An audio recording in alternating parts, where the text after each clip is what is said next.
Thank you very much for being here. Welcome, everyone.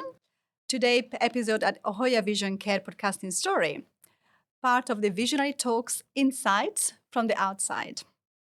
We are honored to have with us a trailblazer who exemplify perseverance, leadership, and the power of representation.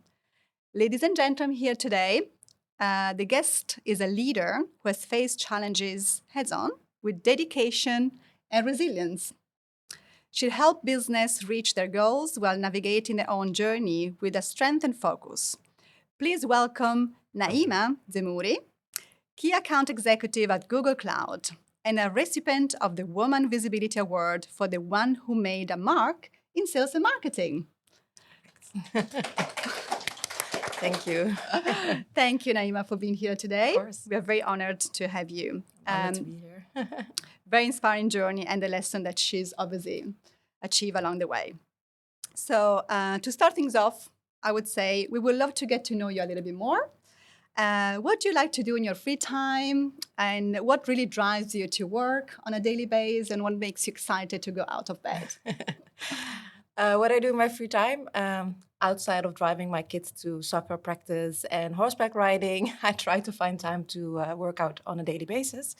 I started a couple years ago this CrossFit, and I got hooked up to it. And I used to do this like 5-6 times a week up until like last year when I was injured. Obviously, if you do things too much, you love it too much, it's not always that good. But luckily, I've been recovering and I started again. And then, yeah, that's what I do mostly in my free time. My daughter is doing horseback riding. I used to do that when I was younger. I started doing it again when she started. So we're doing a lot of like rides and tracks outside in the woods and on the beach, which we did this summer a lot. So that's what I do mostly in my free time. The other question, what drives me on a daily basis? Yeah, what makes you excited to Yeah. get out of bed? It could be the same, I right? think it depends. I think since the last 2.5 years, I think it's a sense of purpose that I'm trying to achieve on a daily basis, to be able to actually get up, do the things that I love, like outside of our daily work and outside of our obligations towards our households and our children. And when I was a little bit younger, I think it was different because I remember being just started my career and being eager to get to the next step, to the next promotion, to the next best company. And what drove me back then was morely this sense of being visible or being impactful. It's only since I changed a little bit my way of thinking about life, about work, about the sweet balance between what is it that makes us, wake up every morning. It's not the job. It's not like those kind of thing. It's more like this intrinsic motivation to do right and to be impactful. And only when I started changing my mindset around that, I think since 2.5 years, that I really actually achieved the impact and the visibility that matters. Not necessarily because I wanted to be, but just because it was a logical consequences of this sense of purpose that I was actually achieving. And I think that has changed a lot since I would say since I'm getting older, but but since 3 years, yeah. And finding this kind of sweet balance between our working life, the successes that we want to achieve there, but also being a mother, and also being a wife, and also being a daughter, and also being a sister, like all those roles that we fulfill on a daily basis, those are equally important for me. And I think finding the sweet balance between all of those roles is something that it really drives me on a daily basis, and really gets me up and do those things that I love doing most. Yeah, thank you. It's something that speaks to me as well. So I think we are equally understand obviously what is the purpose of life, but also trying to navigate around the society, right? That makes us a lot of pressures in somehow. Yeah. And of course, you've joined Google, if I'm recalling correctly, like 5 years ago, Yeah. or almost 6 years ago. Yes. So can you tell a little bit more about the journey to Google and what aspect of the company's mission, because you talked about the purpose and obviously Yes. the environment, appealed to you on your, let's say, journey up to then? I think I'm a little bit of kind of a typical way of how you achieve like your career. So I used to be very eager and driven, and I remember very well. I wanted to do back then VWO Gymnasium because what is the highest that you could do? I want to go to the university because that was the highest that you can do. I wanted to do law, and I want to be a master's in law, obviously, because that is the best thing that you could achieve. And then back then, when you study law, you normally actually join a law firm. And I wanted to be at the number one law firm in the Netherlands, which back then was Now to the Deal. So I applied. So I did everything like, what could you achieve, like to be like, what is the best in that market? What is the best in that vision? Only to realize when I joined Now to the Deal, I was 24, 25, very young. And only to realize when I was at Now to the Deal, is this really what I want? Is this actually the things that drives me that I love most? Or is it just like this kind of frame or packaging that I put on myself probably when I was younger, that this is what I wanted to achieve? And during my time at Now That the Deal, I started in corporate M&A, and I think it was a really good learning school. I realized like I don't love what I do on a daily basis. It was a different culture. I hope it's not anymore like that, but it was like a very driven way culture. It is.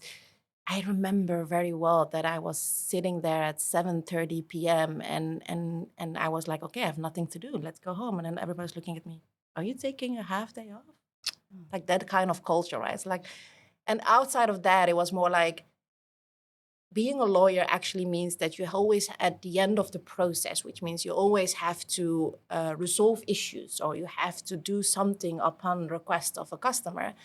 And I realized very quickly I'm more a builder. I'm a person that connects people together and creates relationships. And for whatever reason, I'm pretty good at it, if I may say so. So I think that is, and I was young, so that was a relation. So like, I have to do something completely different. This is not what I achieve. And I think the law school and the education was amazing because I think it's a huge basis for a lot of other companies and a lot of other roles in the future. So actually, I didn't had no idea what I was going to do. So I went and joined Brunel, which is a kind of account manager role. Well, I used to do like legal stuff, but it was not really the content that drove the role itself. It's mainly account management and relationship, etc. Which was a little bit of the other far side of the edge, which means like I lost the content and the things that I learned, and I was like, okay, do I really give away my kind of education away? And it's like, no, that's not what I wanted. So what I then did was like, how do I combine the skills of relationship management and the things that I'm good at with my content-driven way of my learnings? And that's where I actually joined Accenture as a commercial contract manager, because contracting is bringing people together, is relationship manager, etc. And I think Accenture was the largest part of my career back then. It was tech. It was per accident. It wasn't like on purpose. But tech is a world where you do a lot of stuff when it comes to contracting and projects and people and technology, bringing all that together. And for whatever reason, I was good at it. And I think I started there as a very junior analyst and actually moved up to senior manager over a course of 7 years. And then after that, I kind of found the ceiling of like, okay, what is next? And unfortunately, the driven way of how I was always want to be like effective. That is something that doesn't go away for whatever reason. So I was like, okay, I have to get to the next step. So, and then the next step was AT&T for a year, which was like more like the role was amazing. It was an executive deal negotiator role across entire of Europe. I think in a 1 year time, it was the best learning school ever. I learned everything when it comes to commercials and negotiations. I've done so many deals. Unfortunately, the company was not my thing, right? It was more a very old-fashioned legacy company. Um, when you wanted to move, it's like this old cruise ship, right? If you want to make a change, it takes like months and years before you want to make a change. And when you're working in tech, you want to be part of this innovation. You want to be part of like going forward. So I realized very quickly this is not my thing. I could have made a choice like either I stay was a good good work, good role, good salary. It wasn't bad, but I was like, no, I'm just too young just like to stay in this position. And I think what happened was I just came across Google. I didn't apply. They actually reached out to me. Um, I I did say, like, when I was at Accenture, I remember one specific moment very well. There was this deal negotiator that we were working on a huge deal, and we couldn't close it. And then this guy from the UK flew in. He was this executive deal negotiator. And within 2 weeks, the entire deal was closed while we were working on it for months. And when that guy left, I said, like, I want to be that guy someday, right? I want to be in that position, in that role. And I think he eventually ended up working for Google as a CEO for the UKI back then. And then I was like, okay, but then if he does that and I became the deal negotiator at Accenture, then my next step is kind of Google, right? So that's a little bit. And then when Google actually came, it was a difficult decision because I had no idea what the role really meant back then. But then eventually it was like, yeah, this is good. And to be honest, it's a really good company to work for, and I still enjoyed it. I enjoyed it very much. Yeah. Super, thank you. I love what you said about finding the right inspirations, right? So eventually you came across the leader Yeah. and made you come across, obviously, in waving into to Google. But can you tell me maybe a couple of challenges that you have encountered in your career journey? You've touched upon a few of them that made you, let's say, more entwined to be more perseverant to where you wanted to go. Yeah. Because usually challenges, they really help you if you Yes. listen to those. So we're quite curious to understand if you had some moment of revelation somehow. Yeah. Well, I think it does. There's one specific challenge that really made me realize that I have to rethink the way I work and the way I'm being perceived in a company. But yeah, so in my previous company, during the 7 years at Accenture, there was a lot of things that happened. But one of them that was really most important is I became a mom from Ryan, my first child. And I remember very well before I got pregnant that I had, and I loved my manager and I still do like him, is that we agreed upon like what would be the next step for promotion. And there was like, and I'm very, when it comes to like planning and organizing, I'm very well. I used to have a 5-year plan for my career. I used to have like every 6-month reflection plan. Those kind of things really helped me like moving in my career. But I remember saying to him, like, okay, what do I need to do to make the next step for promotion? And he was like, oh, you have to do this and this and this and this. And that was all set out. And I think it took around 12 or 14 months before I completed all the requirements that he had. And I showcased my progress and everything. And it went very well. But during the time frame, I got pregnant. And then when we were up for performance reviews, it was a little bit sad, but at the same time also very eye-opening. Is I worked really, really hard to get that promotion because when I have a goal in my mind, I just go and work for it, right? And I remember also being very hard while I was pregnant, sitting down, but I couldn't give up because I was up for promotion. So I remember like, and that was before we had standing desk. I remember that I worked for like the last 12 months of my pregnancy standing just because I knew I wanted to get this promo. And then when I had my performance reviews, I'm like, yeah, you did everything in this checklist. This is amazing, perfectly done. But the thing is with promos is you have to showcase it for another 6 months that you could hold that kind of level and that kind of performance. Unfortunately, you don't have 6 months because you're leaving for maternity leave in 2 months. And I was like, okay. I think that was probably the biggest challenge that I encountered throughout my entire career. And I know it wasn't meant like that back then, but I think it is something that unconsciously our management and our leaders do take into consideration. And I had a huge discussion with him. It's like, why would you think that I wouldn't be able? He said, well, when you're back, your priorities might be changed, and we have to see whether you still be able to give everything that you are. And it's like, yeah, but it is a characteristic of mine that this is the way I perform. It's not something that changes, right? If I wouldn't be performing the way I used to perform, then I probably, when I was on sick leave, I wouldn't show up, those kind of stuff, right? It will be part of your personality to showcase the way you actually act or perform at work. And he was like, yeah, but it's not something bad. It's just only good, right? But I was really, you can only imagine that I was really, really, really disappointed. But it was a really good lesson for me because I went obviously on maternity leave and I came back and I was like, okay, I have to change the way I work, because even if I gave 200%, etc., it's always been shown the way it's been shown based on the stigmas that we have, or the the prejudice that we have, and that's part of corporate life. And only if we cross them and talk about them, then we can change them.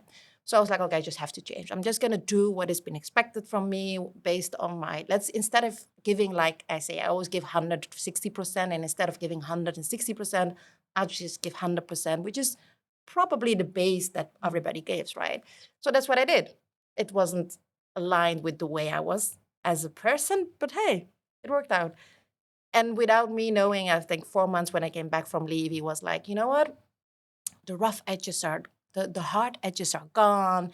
You're such more relaxed, and you're like performing in a way that you like showcasing to others that it's relaxing. I was like, and I just put you up for promo and you get promoted. And I got promoted within 4 months after my leave. And I know the story is strange because it's like contradictional to the way we look at companies and the way we look at our leaders. But at the same time, it's so powerful because sometimes we give so much of ourselves just to be perceived, while we sometimes just have to rethink the way we're acting and performing, because 100% is good enough for most of the people, right? And wanted to become further, it really depends on how. So I think that was a huge lesson for me, not only about how I've been perceived, but also like, yeah, maybe being this eagerfulness person that always wants to thrive is not always a very good thing either in a corporate world. I think that is one of the biggest challenges that I had in my career, and that made me rethink how I should be working and performing in any kind of corporate role. I changed after that. I still give 140% if needed, but most of the time I just give 100%. Yeah, no, it's very true. And it comes Yeah. down to culture, Yeah. obviously. And it comes down to also making sure that you have and you keep the balance that you always want to have in Yeah. between being a mother, of course, being a wife, Yeah. being a sister, like you said. And I would love to know, because obviously, as a mom myself, I'm always looking back at which kind of values I've been given from my mom and dad. So how about you? Like, if you reflect back on your journey, being the daughter of your mom and dad, would you have any values or any perspective from them that maybe made you the person that you are here today? Yeah, I think it still comes down to the way how I try to thrive in life and in work. I think so. My mom and dad are like immigrants from Morocco, and they came in back in the 70s. My mom's story is even like a little bit more polished in the sense that she literally used to be like a 9-year-old girl. Her mom tried living in a very primitive village back in Morocco, and her mom was trying to get food and shelter, and she was staying alone by her grandmother, and she had to take care of her. So like the way of her being grown up in that society, in that community, was mainly like as a 9-year-old girl, making sure your grandma has to eat, you have to take over her while she's still a child and trying to play around with children, etc. So knowing where she's coming from and knowing where I am today, it is like a huge like difference and a huge impact. And I didn't realize until I had a couple years of conversation with my mom, like, do you realize where you're coming from and how you have been able to raise your children up to becoming these like successful individuals in the Netherlands, in corporate, in life. So I have five siblings, and all of them are educated and have all been successful both in work and life. And I had that conversation, and she said like, and I asked her like, what was when you came to the Netherlands, what was the most important part of like being successful? And she said like, being successful was meant for her like making sure that all her children, it was so funny, making sure that all her children have a house and a car. That was for her like a successful criteria for her, which was amazing. But the things that my mom really learned, or what I really remember of my mom, is when she came to the Netherlands, she was working. She was a homestaying mom, and my dad was working back in the factory, because the immigrants that came back in the 70s was mainly there to make sure that the factories workers and the color workers in the Netherlands to build up the Netherlands again. And I remember my dad doing all these different jobs until a moment that he worked in this kind of meat processing factory. And he used to bring like every week his paycheck, and out of that paycheck, he was giving my mom a certain amount of money to take care of the children and the groceries, etc. And my mom was really, really smart, because what she did is she was following all the discounts of the different supermarkets, etc. And then what she was aiming to do is, from the money that she get, save something out of the money to do actually, in essence, two things. One of them is to make sure that she bought candy, because she used to love candy when she was a child, but she never had the means to buy it. So we always had candy as children. And the second thing is she just wanted to save to really do something for us. And it was back in the 90s, I think, when she first time saved enough money to buy us a computer. And we were living in Amsterdam, in this kind of community when a lot of immigrants and underrepresented communities were together, because there was not a lot of diversity in Amsterdam. Like, they didn't do what they do these days. And the funny thing is, when she bought us the computer, I know it was 3,000 guildern back then. So it took a lot of time for her to save it. I think we were the first household in our entire street with a computer. And we had a computer, and she realized that the only thing that we could do in it is a little bit of like Word and texting, etc., and doing her homework, but not much. And then the internet came. And then she was like, okay, maybe I should now save money for actually getting the internet. And that's, I think, one of the things that she then also did, is she saved every week money to pay us a monthly subscription. And then we had also internet in our house. I think we were probably also the first of the street back then. And what did that mean was, she gave us a head start in like education, in like the next level of becoming successful individuals, being able to have access to education, access to extracurricular during school, etc. And I think that was her biggest influence on where we are today as her children, and where she has started back when she was a child. So I think there's a huge influence that my mom has. And I know she's not a typical role model that we have, like, like moms or dads that are being CEOs in companies. But I think she's the biggest like role model and influencer in my life, to be able to stand here and talk to you about me being an executive leader at Google, and like giving an example. So I think, and to be quite honest, I think there's a lot of people, or men and women like me in Amsterdam, in this multicultural environment that we're living in,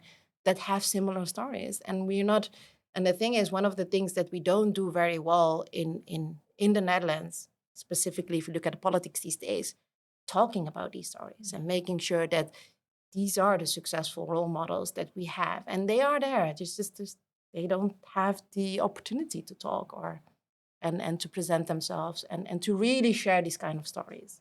And you have different. There's one amazing thing, if you do have the time to look at it. There is a documentary that was being recently created. It's called Mocronados. It shows the dads that came like from Turkish and Moroccan communities that came back in the 70s working in these factories, that now all of them are being actually retired in the Netherlands.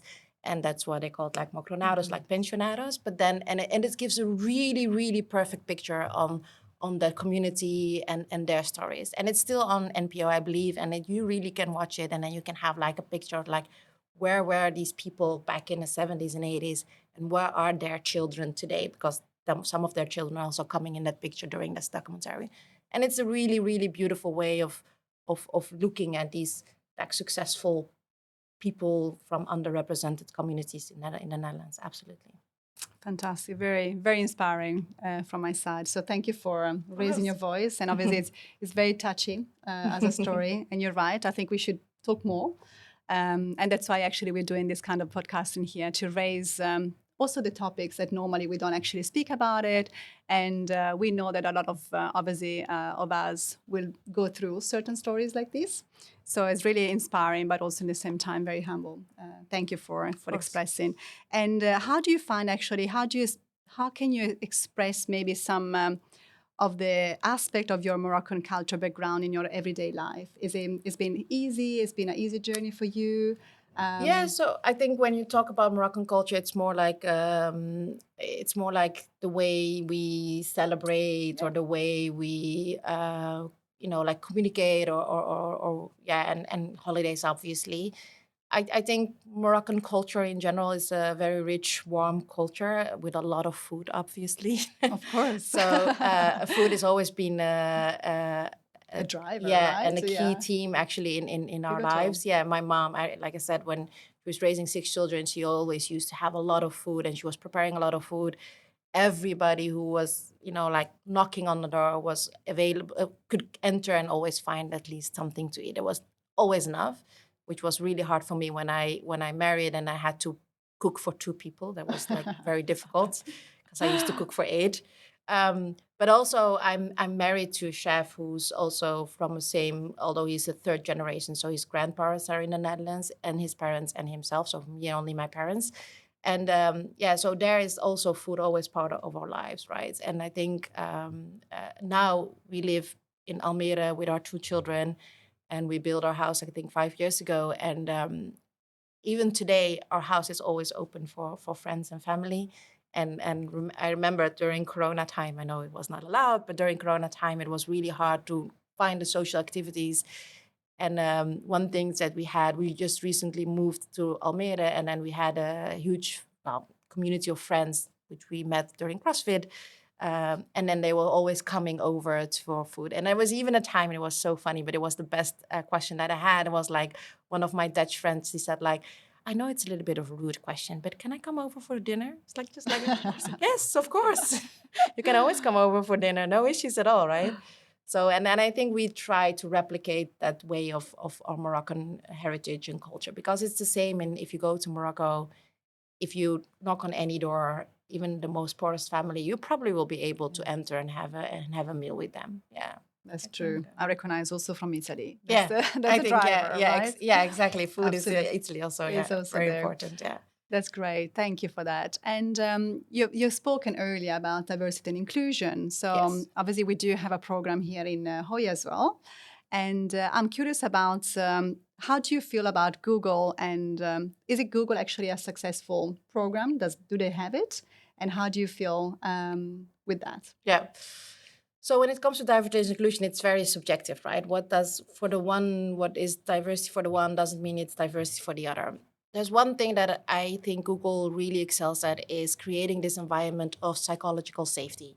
And I know in the beginning when I joined Google, it's like, what is psychological safety? It's like, what does that actually mean? And for me, eventually over time, I learned it actually meant just being like safe in an environment, which I always thought I was, and then bringing your best of yourself, right? And the feeling of being safe in a work environment is pretty important, right? Because we spend most of our days in companies, right? If out of your like, what is it, 7 days a week, you spend like 5 almost full days. So most of your life you probably will be spending during or at your company or employer.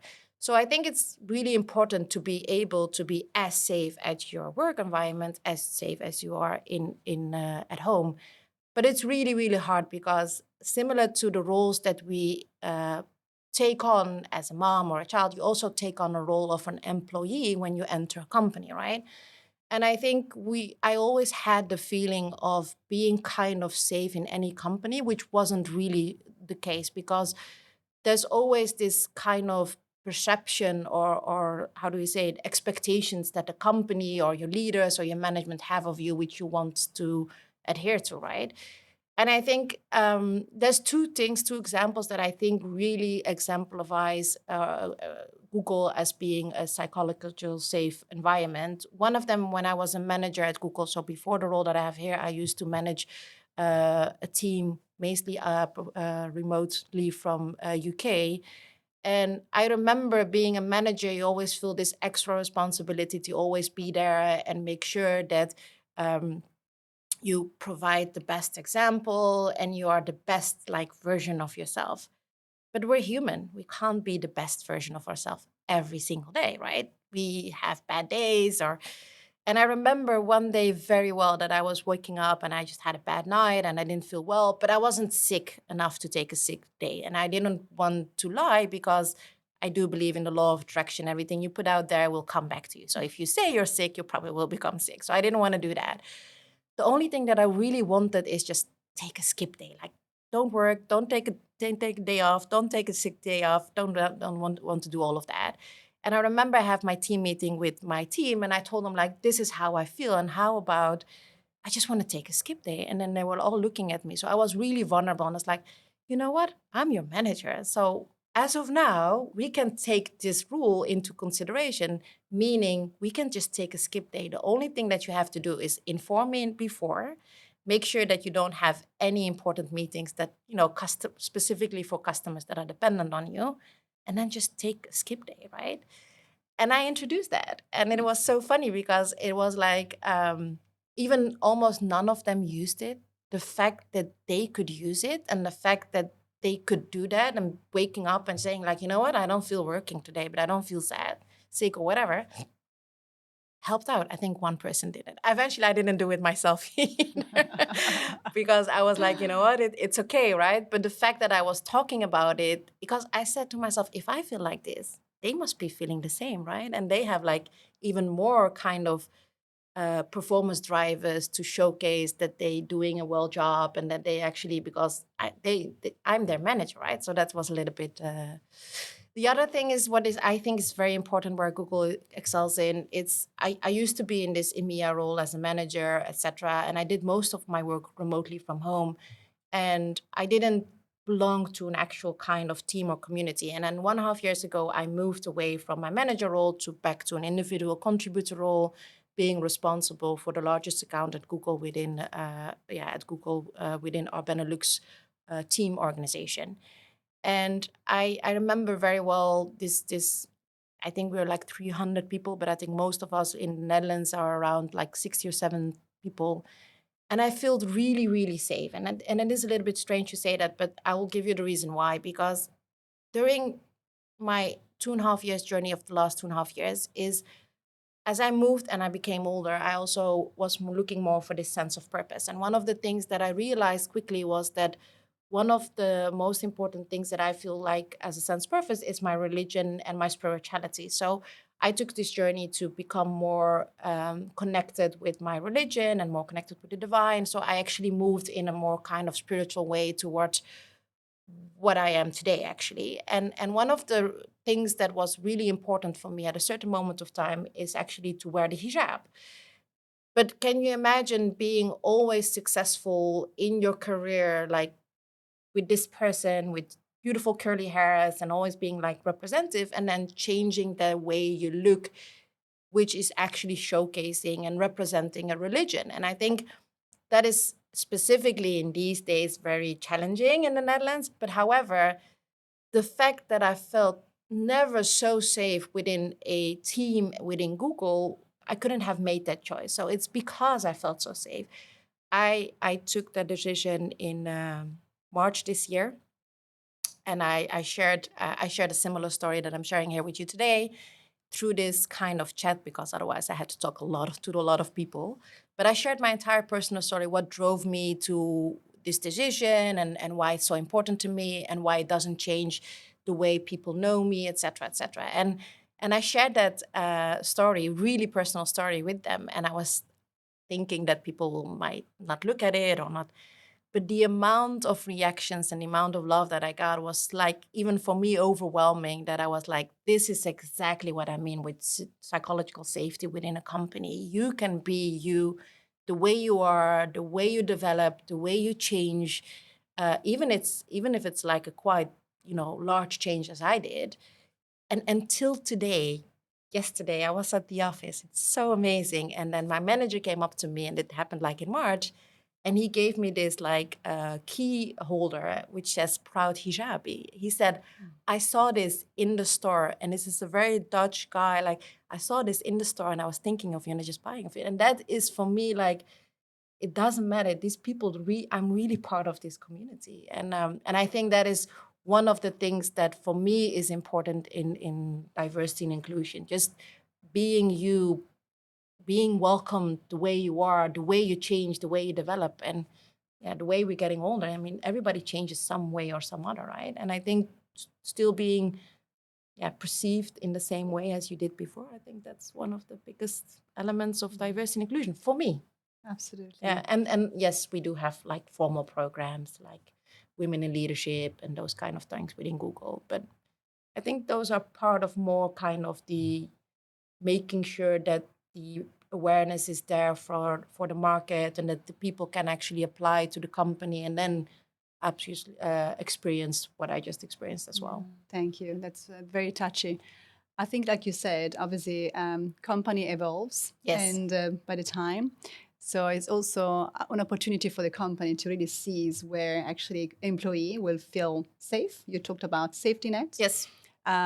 But it's enchanting to see when a company actually stopped talking about it, and then actually every single employee will feel to expose the best of you, each of them, right? So being the best of you at work, Yes. on your family, on any kind of circumstances, it means that actually the balance has been reached and also being talked through in a way that obviously everybody feels empowered Yes. to be yourself. So really, really touchy. Thank you for that. And do you have any advice, maybe different businesses, maybe like HOYA or different companies, of course, or what actually we could look into evolve into in terms of diversity and inclusion agenda? Any kind of tips? Of course, you've been giving us two fantastic examples. Skip day, maybe we can talk about that later with HR. I'm looking at Robin. Just to be clear, I didn't communicate that with HR, obviously. I can imagine. But my team was safe enough to do those kind of do things. it. Yeah. And like you said, what really makes me laugh is you give the opportunity to take, Yes. and nobody takes. Yes. Because you feel empowered and you feel that obviously you have an eagerness to. That's the most Important exactly, element. So, yeah. but if you have any advice that maybe you wanted to talk today, I think there's two things, right? I think from a company's perspective, it's really hard to say like this is what you have to do to create that psychological safety or to create that environment, right? I think one of the most important things is just we need to cross those barriers and really talk about topics that we normally don't talk about, right? And really, and I think what we can do as people is like really ask the colleagues around you, like, just tell me how does that feel for you? Where are you coming from? And I think that is one of the things that I can really advise, not so to be really interested in your coworkers, because the more you know about him, the less you will give them like labels or stigmas that you probably see based on their looks or based on the way they act. And for the people themselves, it's like, I think it's important to really communicate and open up yourself. I used to, that is unfortunately a thing that I have, which is part of my personality. I cannot change. But I remember my previous manager saying that when I left, he said like, if I have to describe Naima, she's like an open book that loves to recite from its own work, which means I love to talk about everything that happens to me, my personal life, etc. It's not always that good. Depends a little bit with who you talk to, obviously. But I think that really helped in the way that people knew me and perceived me and knew what drives me. And even if, specifically, if you look now, even if I change the way I look, right? People still know me who I am, right? That didn't change. Their perception of me didn't change. And I think if we do that, all of us more, we know more about each other. We can tolerate more about each other. We learn more about each other's cultures, each other's, communities. And I think that is something that we need to do as human beings, instead of only being led by what the press or outside media tells us, right? And I think once we do that, we really can create communities within companies, outside of companies, that are just all of them feeling safe in the way they are, in the way they act, and in the way they bring themselves. yeah, very I think true. that that's more a general advice to Absolutely. every single human being. Yeah. Thank you for that. And I see when you talk about breaking barriers, obviously you've broken barriers yourself quite a few times. So which kind of qualities or approach would you give as a tip to anybody that maybe feels uncomfortable, whether it's a religion, whether it's sexuality, whether it's anything? Is there any tip that you would love to give? Yeah, I think it tails down to the same thing that I just said. It's more like just being open about it and talk about it. And I know sometimes it's hard because not everybody is as extrovert as I am. We also have people that are introverts, etc. I think even if you find one person that you trust within the company and show and share your story with, and you will be surprised how many people will say, "Oh, wait, I have the same," right? I remember my conversation that I had first when I just became a mom and I was struggling at home a little bit, and I was sharing this to a colleague. I don't know why, because it was just a little bit too overwhelming back then. And then she said, like, "Oh my God, I have the same. I can't believe it." And I was like, "Yeah, we're probably more women have the same, but nobody talks about it." And the moment we start talking about it, we learn we're not all by ourselves. And once you know you're not all by yourselves, you probably easily find your way to navigate through the challenges and get the position or the role or whatever you want to be perceived at in the company. I think that would be like the general advice on how to do it. But also, like, I think the standard things like find yourself a mentor or sponsor within the company that you can trust, not only in specifically around bringing your best self, but also like where do you want to be in your next role, where do you want to be in your career, not only inside the company but also outside of the company. That can help a lot as well, getting a inside out perspective of people um, from other companies, and how do you manage careers. Yeah, I would give Like, that of advice. yeah, thank you. Like we do today, Yes, essentially. yes, exactly. Yeah. Okay, that's great. Well, thank you very much. I think what I'm going to do now is I'm going to open up for questions, because from the podcasting listener, we have some audience here with us. So, is there any question that I can voice over for the sake of the listener? We have a question. What's next for you? Because you always said like you had a plan, like a career plan, development plan. So if we're looking towards the close future, what's next? So the question is, what is next for you? Because as a good planner, like your mom, apparently, Yeah. I'm sure you have, a rival. Yeah, so I used to have this 5-year plan that I showcased to you. It's like, I remember when I think a couple of years ago, there's a lot of these books that you can fill in. And then when you visualize your goals and dreams, it's easier to achieve them. That's why the law of attraction always works as well. And then I said, like, one day I will be this chief operation officer of a very large company. That was like my ultimate goal.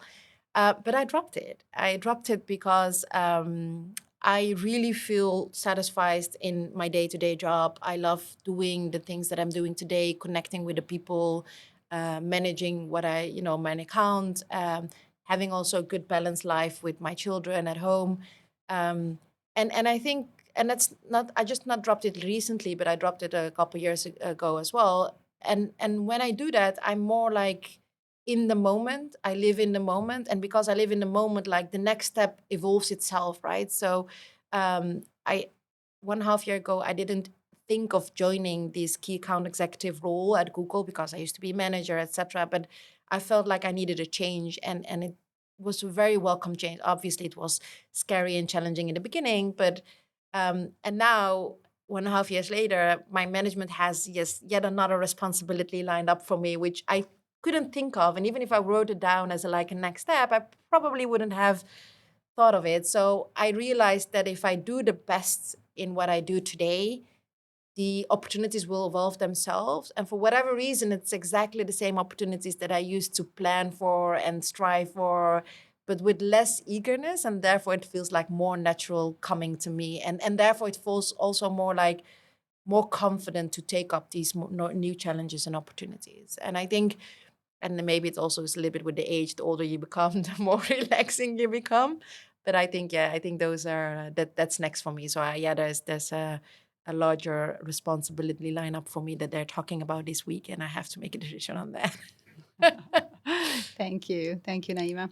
We have another question. Yeah, you mentioned that when you studied, right, you went to law, you were as law, that then at some point changed my mindset. How did you change your mindset? Did you helping you, or how did you evolve to think like, okay, purpose has to be different than working for best law firm? What's the purpose? Yeah. So the question is from your study and for your career development. In that case, you managed also to change your mindset. So can you tell us more a little bit more? Yeah, so there's two things, right? When you strive to be always the best, and being like the willingness to always be effective is very exhausted at the same time, right? Because the example that I gave about the promotion, it was really disappointing. And I think two things made change my mindset. Moving away from like the law firm was because I realized, and I just got out of law school, and the amount of money that you earn as a lawyer now is huge.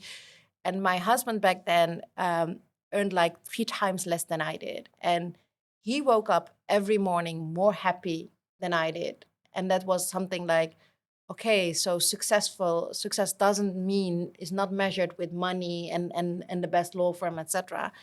It's really the way you are feeling on a daily basis. So I think that was the first part that my mindset kind of changed. That's what moved me to do another job.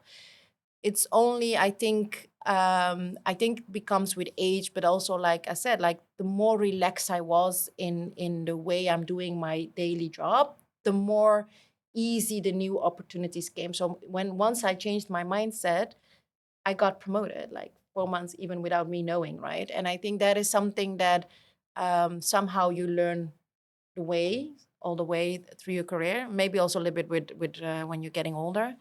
Um, but yeah, and one of the other things, obviously, that I did is what I was saying as an advice, like find yourself a sponsor.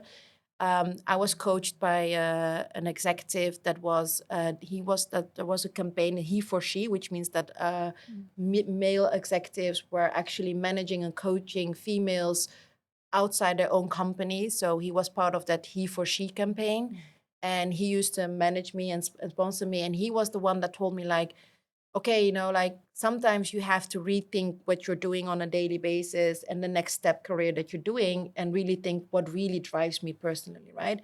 Did you thought of like, and there was this kind of wheel of what it was called, like a wheel of life, and you have to complete all these elements, and then you can see like how do you score from a family perspective, or from a career perspective, or from a health perspective. And if you complete that wheel of life, are you then happy with whatever you have completed? And I think those are like the actual external exercise that helped me change my mindset on how I want to continue my career, to be honest. Thank you. Any more questions? I think you mentioned earlier that in the beginning of your career, you try to give for 160%, and then you later realize that, okay, 100% is okay. And in the room, we have a lot of people, including myself, who are now building up their career. So what is one advice you would give to us, especially in the young, early stage of our career? Yeah, that's a good question. I would have actually asked the same question. So essentially, is which advice would you give to the younger generation and talents? Speaking of which, obviously, you mentioned that you were also very eager to give 160% to 200%. So how can you tell them that 100% is good enough? It is hard because when you're young, you're eager, you want to try to the next step, and it comes with time and experience. I promise you that. But just to give you like an advice, I would really, yeah, take this as a story, like into your consideration, right? Are you really doing 106%, and is it being seen? And would you have done less, and would it also be seen in the same way, right? Because sometimes we put the lat for ourselves higher than the people around us, right? And specifically, if you're already this kind of person that thrives and wants to thrive on a daily basis, you always put yourself on a higher than everyone else. So reflect on that and think about, like, if I would have done less, would I been then achieved the same? If the answer is yes, then try to do less, or not less in a sense, you know what I mean? Like, try to give less of yourself, and obviously with the same outcome. Sometimes we say, stop working harder and start working more effective. I think that is something that also applies to our intrinsic motivations and drivers that we have. Thank you. Any final thoughts? Yes. Just a quick question about your children, because you mentioned in your conversation that your mom had a very clear idea how the success will look like for you and for your brothers. Yeah. How do you envision the future of work? Yeah, it's a good question. So you spoke a lot about your mom and having the plan and vision for you, how to succeed in life. So how do you see yourself as a mom, and which kind of advice maybe you can give to your children in the future? So I'm not that, that expecting of You them. don't have any plan? No. So for me, I would be successful if my children are happy and happy in whatever they do. And I know it's hard because I know how it is to always try to achieve like success in the sense of the worldly word of success, but success comes when you're actually a happy individual. So my son is 11 years old and he's up in grade groep 8. I don't know how to say that in English, but he's up for this kind of advice thing. And you know how I used to try for the VWO gymnasium, and he's a very smart kid and he can do that obviously. But I was like, whatever you think is best, go for it. And I was talking to the teacher and she said like, yeah, but he can do VWO. I was like, yeah, but if this is what he showcased and he has HAVO, so and he's happy with that, I'd rather have him doing HAVO and be happy than doing VWO like me and always be on the edge of my own kind of drive and eagerness. So obviously he got VWO in the end, but I mean that's an example how I try to teach them, because I was always on the edge. I was always working hard. I remember my entire life always working hard. I remember when I did my exam for VWO Gymnasium that everybody was playing outside and I was just in my room studying because I had to do what I had to do. So, and I'm not saying I missed out, but I think if they can do the same and be successful individuals with HAVO or whatever, that's fine as well. I think my daughter has the same character as me, so that's going to be challenging for her. But my son is going to be fine. He looks more like his dad. Thank you. Any further notes? No further notes. Thank you. Well, thank you so much, Naima. It was Welcome. very, very inspiring to have you today. I love the acceptance story and the vulnerability. It's very difficult to be vulnerable and in the same time accepting that we are vulnerable. So thank you very much for opening up to us today and for whoever is actually listening. So until the next time. And thank you so again. much. Thank you so much. Thanks, everyone.